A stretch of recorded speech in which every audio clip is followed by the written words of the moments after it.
Hey everyone, welcome to another LEGO Fan video. I'm your host LEGO Fan, and I do fun LEGO videos at about 10 steps video, as well as cool Ben 10 videos. If you guys are new, please like, subscribe, ring the bell, do all that YouTube algorithm stuff, and with that out of the way, let's get started. So, we are knee-deep in our last episode of Ben 10 Ultimate Alien Season 2. So this will be the final 11 characters that we have. It was supposed to be 12, but I messed up my counting. So yeah, we got all these characters to cover, and I already got the first one set up. If you are new to how this runs, it runs like a quiz show. You got 10 seconds to guess which one of the characters said the line that's going to be said, and then I'll rattle off a few facts about them, and so if you're ever in a fight with them, you'll know exactly how to get them. So, let's see who our first one up is. The first one would be this one. Give me 1 second.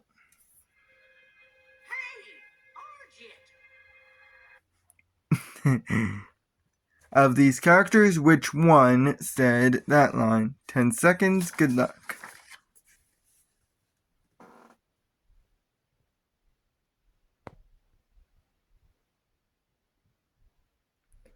Well, it had to be one of the two brothers, and in this case, it's this one right here.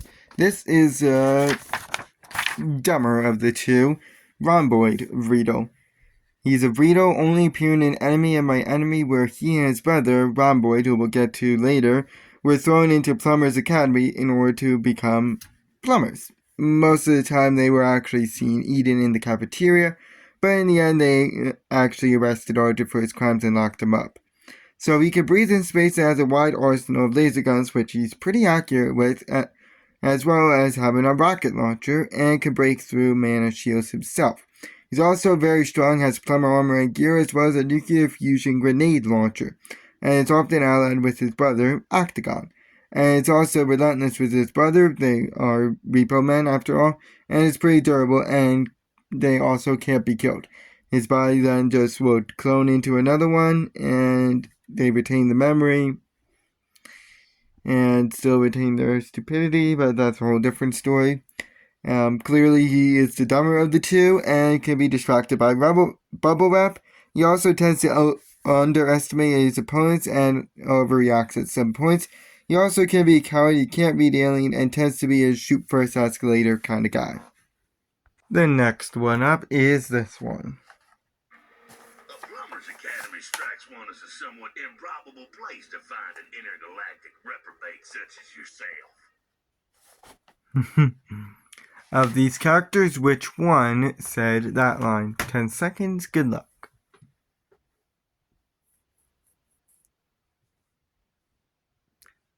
This was completely coincidental that I covered the brother right after the other one, and that would be this character here, who is Octagon Vreedle. A Vreedle only appearing in Enemy of My Enemy, where he and his brother were thrown into the Plumbers Academy to become plumbers. Most of the time they were seen eaten. In the end, they arrested Archer for his crimes and locked him up, same as his brother. So he owned a spaceship that was destroyed in Busy Box, unfortunately, which he could pilot and store weapons in, including a wide arsenal of laser guns, which he also is pretty accurate with, a rocket launcher, a mana disperser that could disrupt mana for a brief amount of time, as well as a repo boot that could shock and power down any tech or technological beings. He also could breathe in space and, as the smarter of the two brothers, is a good liar, has a nuclear fusion grenade launcher, knowledge on aliens and alien artifacts, is somewhat agile, has plumber armor and gear, just like his brother, which I forgot to note. He's also somewhat agile and pretty durable, as well as being a relentless repo man, and as with his brother, he's also indestructible, as he can clone himself if he's ever killed. But he can be distracted by a bubble wrap, is a bit of a coward, can't read alien, and tends to underestimate opponents. Again, just like his brother. The next one up is this one. Welcome back, Truck. Been quiet around here without you. Of these characters, which one said that line? 10 seconds, good luck.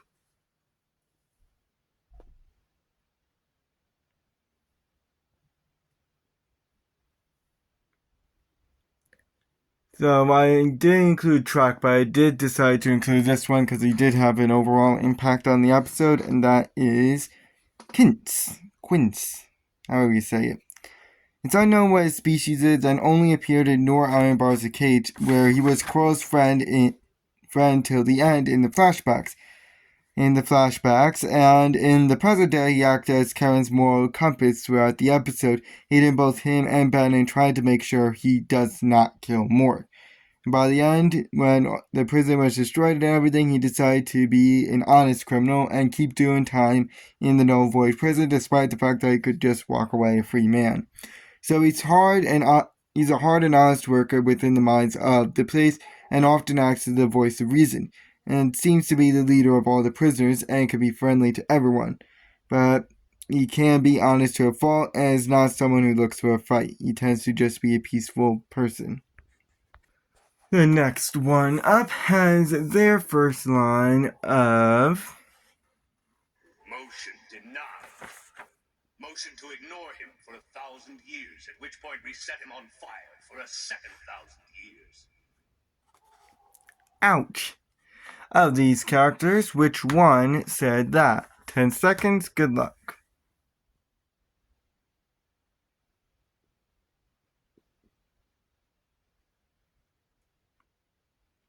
So this is one of Alien X's emotions, that being the character of Bellicus.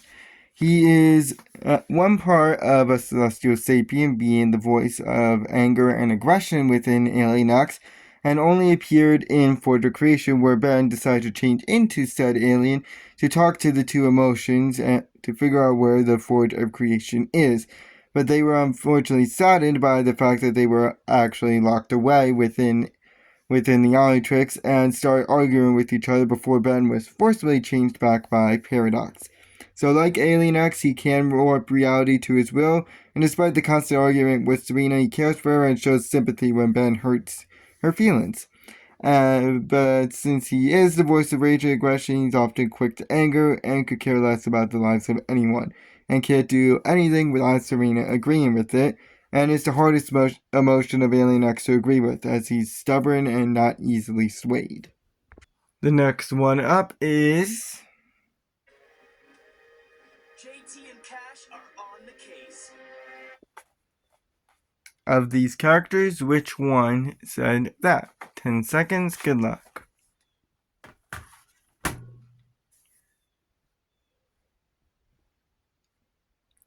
It is pure coincidence that we are covering all the allies first, -1 apparently. The previous time I did this, it wasn't a coincidence. I just happened to ignore the fact that I forgot to shuffle them.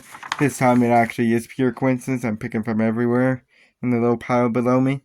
But this is the character of Cash.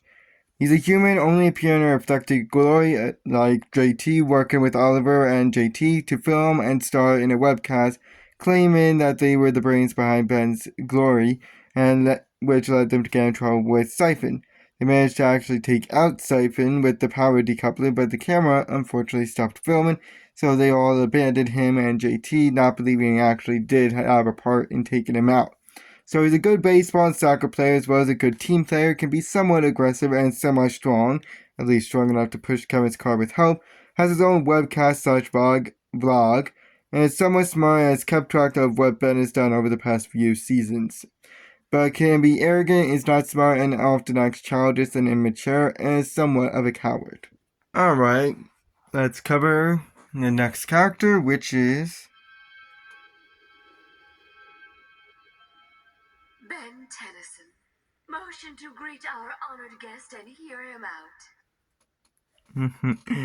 Of these characters, which one said that line? 10 seconds, good luck.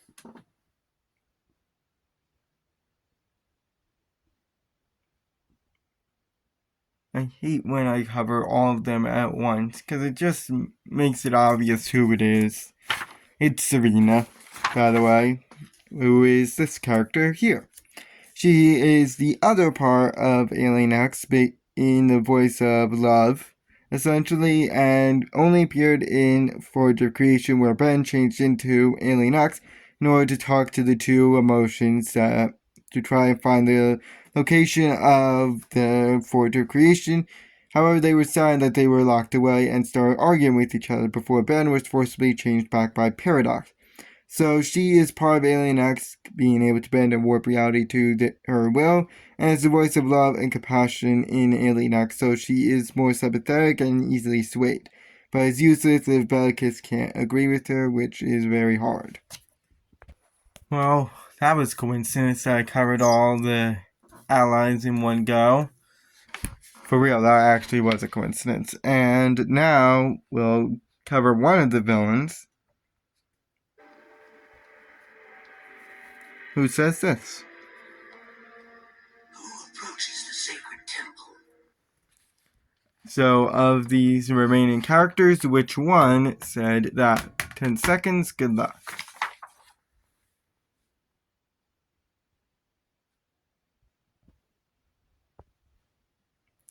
So that is a character not on the Ben 10 wiki. Well, technically not on the Ben 10 wiki. And that's these characters right here. They are the Necrofriggians, their own species, only appearing in Map of Infinity, guarding the temple where the Map of Infinity piece was held. They heard that Ben was going to take it and decided to attack them, which led to the gang to flee inside. The Necrofriggians decided to let them go, thinking that the temple would kill them without a proper guide. So, they pretty much have the same abilities as Big Chill and Alien we've covered prior.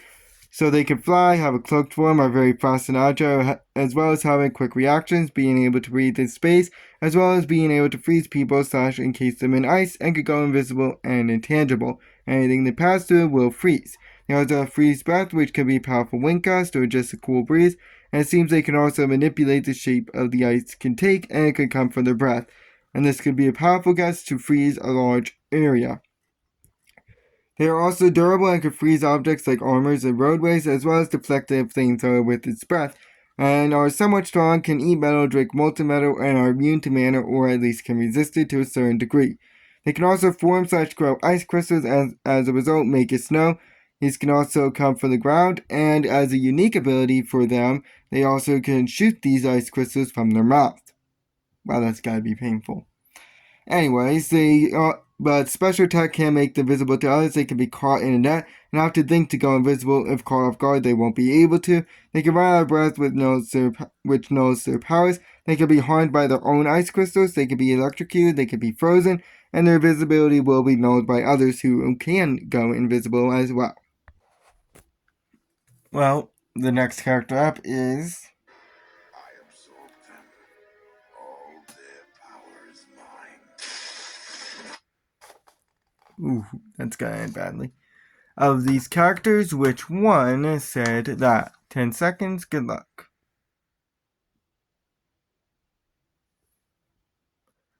I just realized that we only have one more line after this, because 2 of the characters are silent.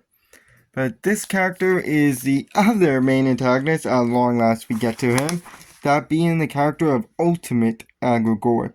He's a 6th He's 1/6 Asmosian, 1/6 Ampere, 1/6 Ocean, 1/6 Talapadan, 1/6 Genochilian Arios, and 1/6 Pripetosian B. Wow, that felt like I was just battling off some medicine. And first appeared in Map of Infinity, where he had a fight with Ben, which he won soundly, and flew off when Ben was knocked out.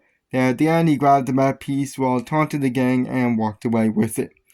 Then he grabbed the next one, Map of Infinity piece in Deep, at the beginning beating Pike while getting to the core. Then at the end he got the next map piece and managed to get away during the ruckus of the planet dissolving into space. And then where the magic happens, he was chasing into Ledger Domain and then reappeared at the end and grabbed the Alpha Rune, where he finished off at Witcher before teleporting away. Then Perplexedrian, he entered the namesake structure and after being attacked, and then later he encounters Gwen and declared her not worth it, walked away, and left her frozen before he appeared at the very end, beating up the Sentinel for the map piece, and then battling Ultimate Cannibal, getting the last piece of the map and flew off. Then finally appeared in Further Creation, battling on the Mother Celestial Sapien's hands in order to try and touch the baby Celestial Sapien, and managed to beat them all. However, Kevin decided to do one last-ditch effort and went ultimate to stop him, absorbed his powers, and officially finished him off once and for all. As to what happened to Aggregor afterwards, who the hell knows? Because we don't know. So he could generate electricity and fire it off as a blast, and could do this as a single burst instead. He's also incredibly durable to the point where a building dropped on him didn't even hurt him. He can also form a shield around himself and is strong enough to slap Humongous Door away, and knows how to enter the Electro Domain, as well as having the ability to teleport, though supposedly it's because of the Alpha Rune. He also can't be restrained by mana and has laser eyes that can break through mana, which can be fired from his collar as well if need be. He can shapeshift his hand to a ball drill that can level towns. He can fire wind from his chest. He can fly. He can form war spots. His tentacles around his head can extend and are also prehensile. He also has rock manipulation abilities, able to form holes and reseal them, though that power is often up in the air. He can survive in space as well as underwater. He's also very fast, can fire water blasts, and is very smart and a great strategist. However, he can't deflect ultimate cannonbolt. He can be ensnared by a vines if only briefly. He can be shot by neuroshock blasts like those from Jet Ray and can be electrocuted. Alrighty, let's cover the one that's not on the wiki, and that is the alien robot. So which one of these is the alien robot? 10 seconds, good luck.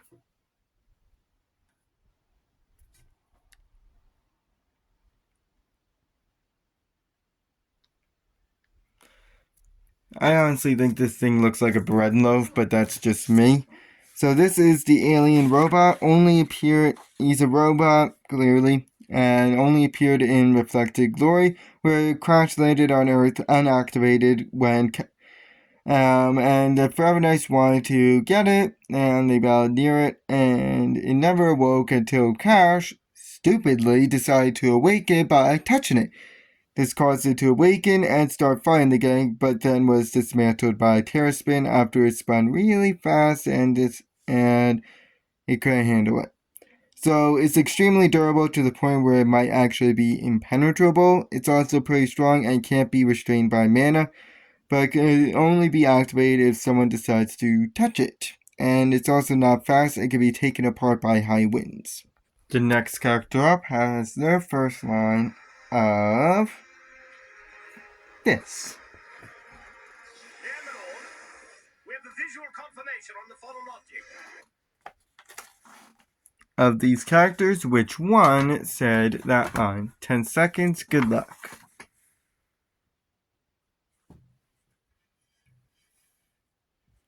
Which one? Well, that would be this one. For once, we have the Forever Knights without the king. So, of course, these are the Forever Knights. They are human, only first appearing in Reflected Glory, obtaining a power cell from the alien robot that we just saw to power a power decoupler. They were, however, all knocked out before they could actually use it, since one routed them out in the apartment. So, and then appeared in Absolute Power Part 1, being the first people that Ben decided to go to get info for Kevin, but they didn't know where he was. It's unknown what happened to them. They have knowledge on aliens and alien tech as well as regular tech. Some are equipped with a staff with lasers, which may also be an electric lance that can break through mana. They are also very durable. Some are expert scientists. They are also intelligent. Some are equipped with a laser sword or a regular sword and shield. They can run fast. Some are good drivers and can even drive tanks. They are also agile and equipped with electronic maces sometimes, as well as laser lances, which is what you see here. These can also fold up for easy transport. They also have tunneling bombs, knowledge on the criminal underbelly, often are in the army. Some are decent fighters, some are strong, they can teleport, they own castles or homes, as well as apartments, and can operate a hoverbike. But, they can be knocked down with enough force and usually don't know what to do without orders, usually have slow reactions, are not bright, have weak armor sometimes, they can be somewhat cowardly, they are also gullible and could change alliances easily. Thankfully, our last one is quick, and we don't actually have a first line for it, so do you know the name of this creature? And I am smart. I did not put it down below. Good luck. 10 seconds, good luck.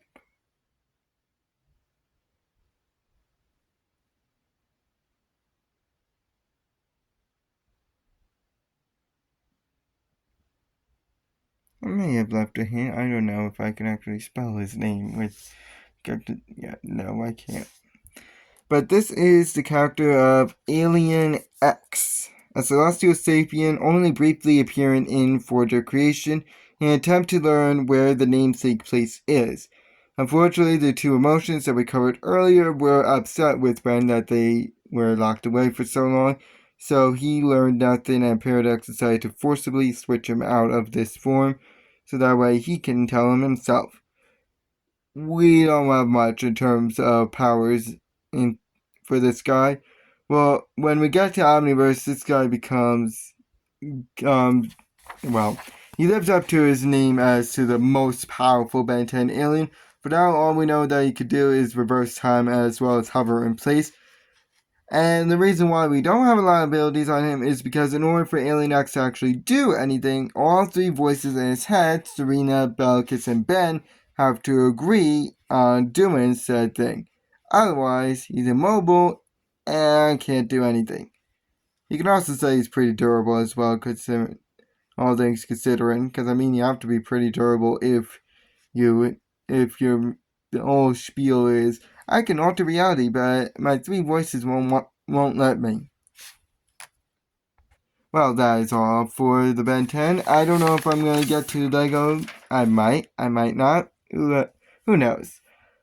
But the next thing we'll be covering is well, I guess you'll find out. It's a Lego set, and it's the Trench Run from Star Wars 4, Episode 4, which is a really cool, which is pretty much the only Star Wars film that I've seen. I've seen all the sequels as well, plus Rogue One and Solo.